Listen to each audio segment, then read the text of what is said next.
परीक्षा में फर्जीवाड़ा सामने आया है। पुलिस ने 30 लोग को इस मामले में गिरफ्तार किया है। 9 मुन्ना भाई गिरफ्तार किए गए हैं। बायोमेट्रिक कर्मी समेत कई लोग शामिल हैं। गिरफ्तार सभी लोगों से पूछताछ जारी है। एक मेडिकल छात्र भी इसमें शामिल है।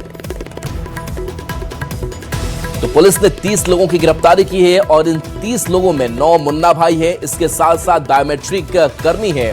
बता दें कि नीट परीक्षा में बड़ा फर्जीवाड़ा हुआ, जहां पर कैंडिडेट्स की जगह पर जो सॉल्वर थे वो उतारे गए थे और इसके साथ साथ कई और बड़े खुलासे भी हुए हैं कि जो कई ट्रांजैक्शन हैं वो भी किए गए थे। और इस पूरे एग्जाम को लेकर के एक बार फिर से सवाल खड़े हुए हैं। हालांकि त्वरित एक्शन हुआ है, तुरंत कार्रवाई की गई है और इस पूरे मामले में अब गिरफ्तारियां भी हुई है। तो नीट यूजी की दोबारा परीक्षा में फर्जीवाड़ा पर एनटीए के डीजी अभिषेक सिंह ने बड़ा बयान दिया। उन्होंने कहा कि बिहार के लखीसराय से कुछ मामले सामने आए। कुछ मामलों में छात्र मोबाइल फोन अंदर ले जाने की कोशिश कर रहे थे, कोई किसी और की जगह परीक्षा देने की कोशिश कर रहा था। हमारी सभी सुरक्षा व्यवस्थाओं का मकसद ये पक्का करना है कि कोई भी गड़बड़ी न कर पाए, वे पकड़े जाएंगे।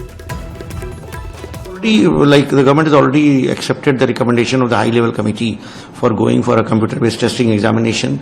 So we'll very soon doing a thorough analysis, stakeholder discussion and finalization of the plan for the next year's examination, which will be done in a computer based test, but that requires planning at another level. So we are already on the job. We started UGC NET today. So once this cycle of examinations is over, we'll be announcing the plans for the next year's NEET examination.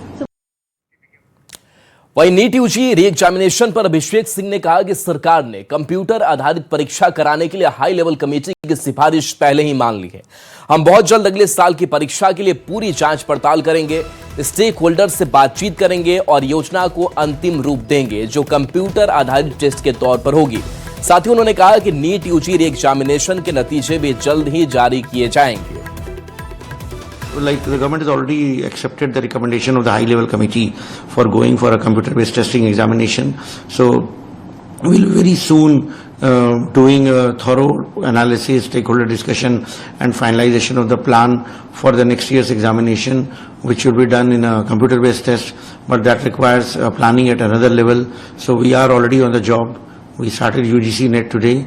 So once this cycle of examinations is over, we'll be announcing the plans for the next year's NEET examination.